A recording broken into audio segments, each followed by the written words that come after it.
Welcome to EnfinityCast, where we explore the footnotes of history that tell the grandest stories. Today, we're diving into a tale of economic fraud so audacious it almost defies belief. It's a story about a man who didn't just sell a bridge, he sold an entire country. I'm your host, Elias Whitlock, and joining me to unpack this incredible story is my co-host, Theo Loomis. It's great to be here, Elias, and what a story it is.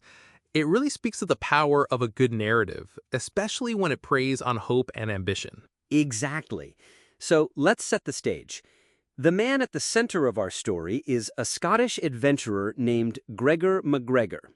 In 1821, he arrives in London not as a simple soldier for fortune, but as His Serene Highness Gregor, Cazique of Poyais.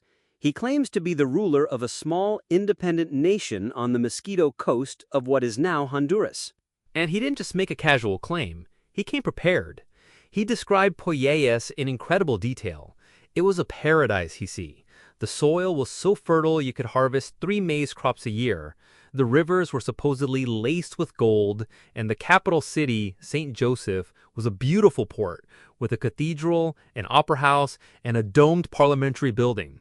He had maps, a custom flag, official-looking land grants, and even printed Poyaisian dollars. It's the level of detail that's so stunning. He even published a 350-page guidebook, complete with climate charts and settlement advice.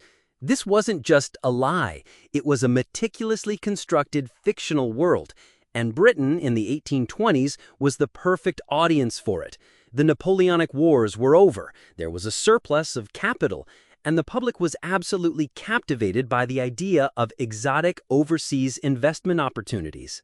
He tapped right into that speculative mania. MacGregor opened an office in London and began selling land at 4 shillings an acre. He also floated a £200,000 Poyaisian government loan on the London Stock Exchange.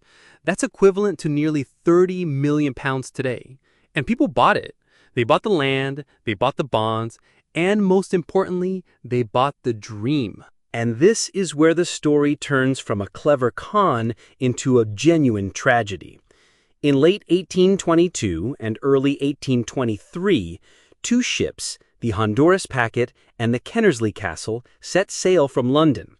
On board were about 250 settlers, doctors, bankers, farmers, and artisans who had sold everything they owned to start a new life in the paradise of Poyais. Their arrival must have been horrifying. Instead of the bustling capital of St. Joseph, they found nothing. Absolutely nothing. Just a desolate, swamp-infested jungle. There was no port, no cleared land, no friendly natives offering a helping hand.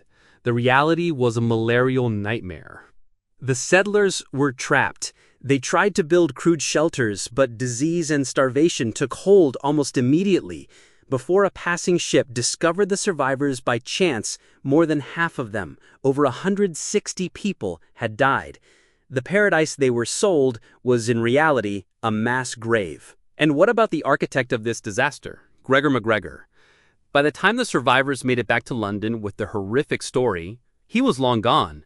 He'd fled to France, where, incredibly, he started the exact same Poyais scheme all over again.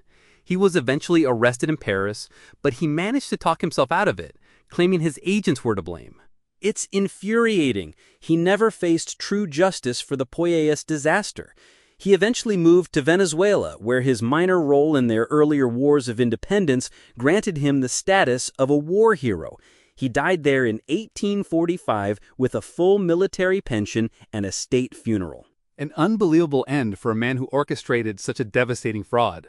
The tale of the King of Poyais is a chilling reminder that the most compelling lies are the ones that sell us the perfect version of our own dreams.